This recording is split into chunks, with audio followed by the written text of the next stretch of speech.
Hello, ladies and gentlemen. My name is Sophia, and I'm talking to you about communicating with deaf people. Most of you guys probably don't understand what I just did. You might have just thought it was crazy hand gestures, but it wasn't. It wasn't. There are a lot of people in this world that can't hear, and I feel bad for them.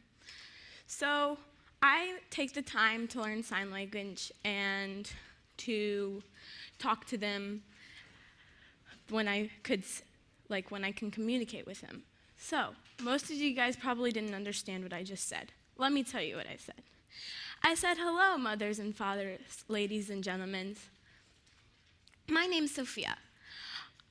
I'm talking to you about communicating with deaf people in sign language.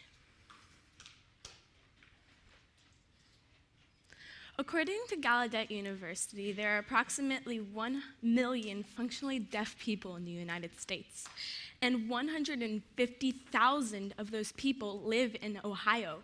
You guys probably would never guess that, but that's a lot. So, I take the time to learn sign language so I can communicate with them. I once knew somebody who was sitting out on the side of the pool, and she felt so alone because nobody wanted to play with her because she couldn't hear. And that's a problem to me because people judge people by what they can and can't do. So if they're not like them, they'll make them feel isolated from this world. Would you guys want to feel like that? Probably wouldn't. ASL, American Sign Language. There are so many different types of sign language, and I only take the time to study one of them, American Sign Language, so that I can communicate with people in America who don't know how to read lips. So I take the time.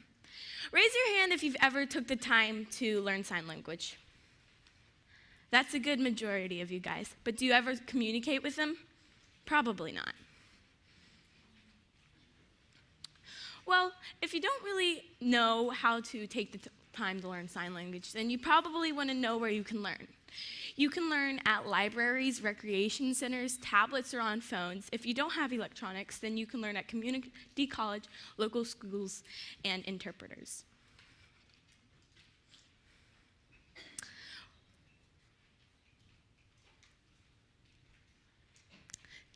Tips if you want to talk to a deaf person or people that are deaf, because nobody really wants to be called the deaf person, because that is putting them into a category that they might not feel comfortable, because being deaf is not all that they are.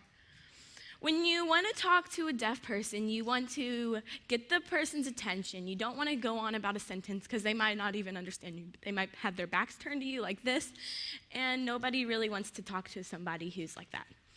So you want to get the person's attention. Next, you want to speak slowly and clearly. Don't yell or over-exaggerate, because deaf people have taken the time to learn how people normally speak slowly and clearly. So if you over-exaggerate like that, they might think you said, I got hit by a cab, when you actually said, I got scratched by a cat. And that will go on to some completely different topic, and then you're not even getting your point across. Next, you want to maintain eye contact, like how I'm looking at you in the audience. You want to look the person in the eye and know that they know you're still talking, or else you could be like this, and they're looking at your lips, and they have no idea what you're saying. Lastly, you want to be curious but respectful. If you are like, oh yeah, I like that cat, or I like that rug, and you're looking down at the ground, that's not very respectful, is it? And you don't talk to somebody you might be having a conversation with like that. No, you don't. You don't. My plan is for Clinton's first ASL club. I've inspired a teacher at my school to start an ASL club.